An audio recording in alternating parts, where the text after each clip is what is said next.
বিসমিল্লাহির রহমানির রহিম।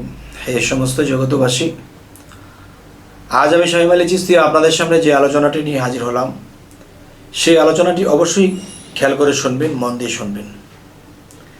দেখেন, এই পৃথিবীর মানুষ একটা জিনিস জানে, নামাজ, রোজা, হজ, জাকাত। কিন্তু নামাজ, রোজা, হজ, জাকাতের মধ্যে কিন্তু আমরা সহজেই কথাটি বলে ফেলেছি। শরীয়তের নামাজ, মারিফতের নামাজ আছে, তরিকতের নামাজ আছে, তেমনি জাকাত, শরীয়তের জাকাত আছে এবং মারিফতের জাকাত আছে। ঠিক এই যে আমরা রোজা, রমজানের মধ্যে যে আমরা রোজার শেষের দিকে এসেছি, এখন আমরা শবে কদর পালন করব। এই যে আমরা শবে কদর পালন করব, এই শবে কদরের মাহিত্য কী? এই শবে কদরের মূল বিষয়টা কি? শবে কদরটা কেন আসে? আচ্ছা, শবে কদরের মূল বিষয় যদি আমরা বলতে যাই, তাহলে শবে কদর, আচ্ছা, যেমন একটা আছে শবে বরাত, ভাগ্য লিপির রাত্রি। শবে কদর এটা অনেক দামি রাত্রি। শবে কদর বিষয়টা কি? শবে কদর কেন এসেছে? শবে কদর শরীয়ত কি বলেছে? শবে কদরের মারিফত বা হাকিকত কি বলেছে? আচ্ছা, শরীয়তের কদর যারা পালন করছে, নামাজ পড়ছে, রোজা করছে এবং বিভিন্ন ওয়াজ করছে, বিভিন্ন ভালো কথা শুনছে, জিকির করতেছে, শেষ। কিন্তু বাবারে, শবে কদরের রাত্রিতে নবীজি কাছে কোরআন নাজিল হয়েছিল। কোরআনটা কি? কোরআনটা হলো জ্ঞান ভাণ্ডার। আর সেই জ্ঞান ভাণ্ডারের বিষয়টা শবে কদরের রাত্রিতে নবীর উপর নাজিল হয়েছিল। আচ্ছা, তাহলে এই শবে কদরের রাত্রিতে কোরআন নাজিল হয়েছে, তাহলে এই শবে কদরের রাত্রিতে হলো কেন? অন্য রাত্রিতে হতে পারতো। তাহলে আজকের মূল বিষয় হলো কি? হযরত মুহাম্মদ সাল্লাল্লাহু আলাইহি সাল্লামের কাছে কোরআন নাজিল হয়েছিল ওহীর মাধ্যমে। তাহলে ওহী, ইলহাম এবং আল্লাহ থেকে হট কানেকশন হওয়া, এটারই সময়টা হলো শবে কদর। তাহলে আমাদের সামনে, পিছনে বা রমজানের যেখানে আমরা পৌঁছেছি, তো শবে কদর শরীয়তের মানুষ একই দিনে একই সময়ে করতেছে। এটা হলো শরীয়তের শবে কদর। আর এই শবে কদরে কি কি ঘটতে হবে, কি হতে হবে আপনার, যদি মনে করেন যে এই শবে কদরটা আপনার ঘটবে, এই শবে কদরটি ঘটবে কি, মূল হাকিকত কি? যদি কোনো অলিয়া উলিয়া, কোনো সাধু পুরুষ, কোনো সাধক যদি সাধনা করে থাকে, তখন তার মধ্যে ওহী ইলহাম নাজিল হবে। আর এই ওহী ইলহাম নাজিল হওয়ার রাত্রটাই হলো শবে কদর রাত্রিতে শুরু হয়েছিল।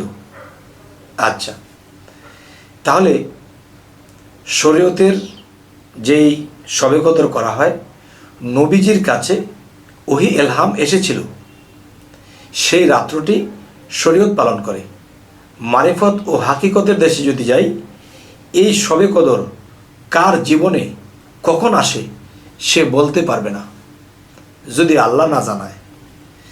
তবে যে হযরত মুহাম্মদ সাল্লাল্লাহু আলাইহি সাল্লামের কাছে যে আল্লাহর তরফ থেকে খবর, কোরআন নাজিল, যাই কিছু হয়েছিল, শুরু হয়েছিল সেই শবে কদর। তো এই পৃথিবীতে যারা আল্লাহর সাধনা করে, যারা আল্লাহর প্রেমে মত্ত হয়ে আছে, তাদেরও শবে কদর ঘটে।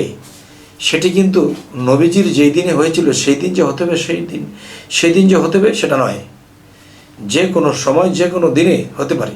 তাহলে সে যেই দিনে একজন সাধক, একজন আল্লাহর অলির যেই দিন ওহী ইলহাম নাজিল হবে তার উপর, সেই দিনটাই, সেই রাত্রটাই তার জন্য শবে কদরের রাত্রি, খুবই সম্মানী রাত্রি।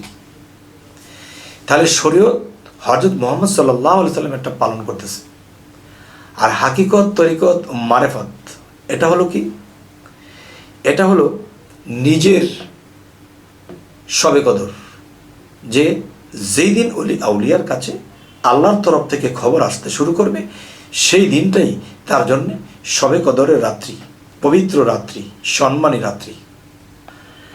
এখন আপনারাই বলবেন যে একদল বলতেছে হযরত মুহাম্মদ সাল্লাল্লাহু আলাইহি সাল্লাম তিনি আমাদের পার কান্ডার, তিনি আমাদের একদিন পার করবেন। কিন্তু তিনি তো 1400 বছর আগে আগে এসেছিল, কিন্তু তিনি তো বলেছে আমি চারো জায়গার অমর, আমি চারো জায়গায় আছি। আউয়াল, আখের, জাহির, বাতেন চারো জায়গায় রাসূল আছেন। রাসূল কিন্তু মৃত্যুবরণ করেননি, মৃত্যুবরণ করেছে তার বডি। যাই হোক, তো এখন যে কথাটি বলবো যে রাসূল আউয়াল, আখের, জাহের, বাতেন চারো জায়গায় আছেন। এখন জাহিরে তিনি বলতেছে আমি বাস্তব আছি। জাহের অর্থ কি? বাস্তব, প্রকাশ, যা দেখা যায় তা মুর্শিদের মাধ্যমে তিনি আছে। আউয়াল তিনি 1400 বছর আগে ছিল। আখির তিনি মৃত্যুর পরে থাকবে। বাতিন বর্তমানেও তিনি গোপন আছে। তো এখন যে তরিকতের দৃষ্টিতে যে নবী মুর্শিদের মধ্যে আছে, তারা জীবিত পাচ্ছে, কথা বলছে, শিক্ষা নিচ্ছে। আর শরীয়ত 1400 বছর আগে তিনি ছিল, তার পাইরবি বা তার দরুদ পাঠ করে তাকে ভালোবাসে। আচ্ছা, এখন একটা জিনিস দেখেন, স্বপ্ন জগতে যে আপনার কাছে রাসূল আসে, তাহলে সেই রাসূল যদি বলে আমি রাসূল, দিনের নবী, তখন আপনি শরীয়তের দৃষ্টিতে মেনে নেবেন। কিন্তু তরিকতের দৃষ্টিতে কি? যে হযরত মুহাম্মদ সাল্লাল্লাহু আলাইহি সাল্লাম যে সৌদি আরবে ছিল, তিনি যদি স্বপ্নযোগে এসে বলে আমি রাসূল, এখন একজন ভক্ত মানবে না। কারণ নবীকে তো আমি কখনো দেখিনি। অন্য কোনো রূপে যদি শয়তান সামনে দাঁড়ায় আর যদি বলে আমি মুখ, আর যদি মানতে যায় ওই মেয়ের ঈমান থাকবে না। আর প্রকাশ্যে যে মুর্শিদের স্রোত আছে, সেই মুর্শিদের স্রোত কখনো শয়তান ধরতে পারবে না। সেই মুর্শিদ এসে যদি বলে হ্যাঁ তিনি এই রূপে, তিনি মদিনায় ছিলেন, মক্কায় ছিলেন, সৌদি আরবে ছিলেন, তখনই মানব যে হ্যাঁ মুর্শিদ ছোট কখনো শয়তান ধরতে পারবে না। কারণ আমি আমার মুর্শিদকে আমি জীবিত দেখেছি, চিনেছি, কিন্তু ওই রূপে তো আমি চিনিনি। যখন তিনি বলে দেবে তখনই মানব। তাহলে মুর্শিদ শব্দটা কোরআনে সূরা কাহাফের মধ্যে এসে গেছে। যারা আমার মুর্শিদকে ধরলো না, পারলো না, বুঝলো না, মানলো না, তারা পথভ্রষ্ট। কে বলেছে? আল্লাহ বলেছে। তাহলে মুর্শিদের রূপটাও রাসূলের রূপ, মুর্শিদের হাতটাও রাসূলের হাত। আর যদি আমরা বলি যে না, যিনি সৌদি আরবে ছিলেন মুহাম্মদ রাসূল, তিনি আমাদের পারকান্ডারি, ঠিক আছে, তিনিও পারকান্ডারি, কিন্তু আমি তাকে দেখলে চিনব না। কেননা সে বাস্তব, আমি তাকে দেখিনি। আর নিজের মুর্শিদ যখন চিনিয়ে দেবে যে হ্যাঁ এই রূপে তিনি ছিলেন, তখনই মানব। আচ্ছা, তাহলে আজকের আলোচনা কি? শবে কদর, শরীয়তের শবে কদর।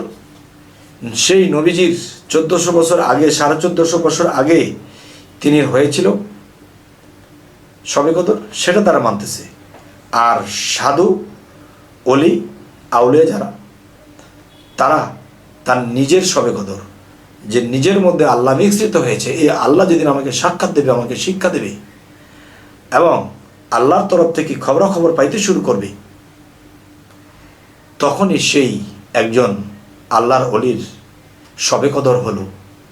ওটাই তার জন্য পবিত্র রাত্রি। তাহলে শরীয়তের দৃষ্টিতে যারা করতেছে এটা ওইখানে ঠিক আছে। আর তরিকত এবং হাকিকতের জগতে যারা করতেছে, তারা নিজের মধ্যে যে আমার শবে কদর কোন দিন না জানি হয়, তাই তো সাধন করে নির্ভয় যদি আল্লাহ সদয় হয়।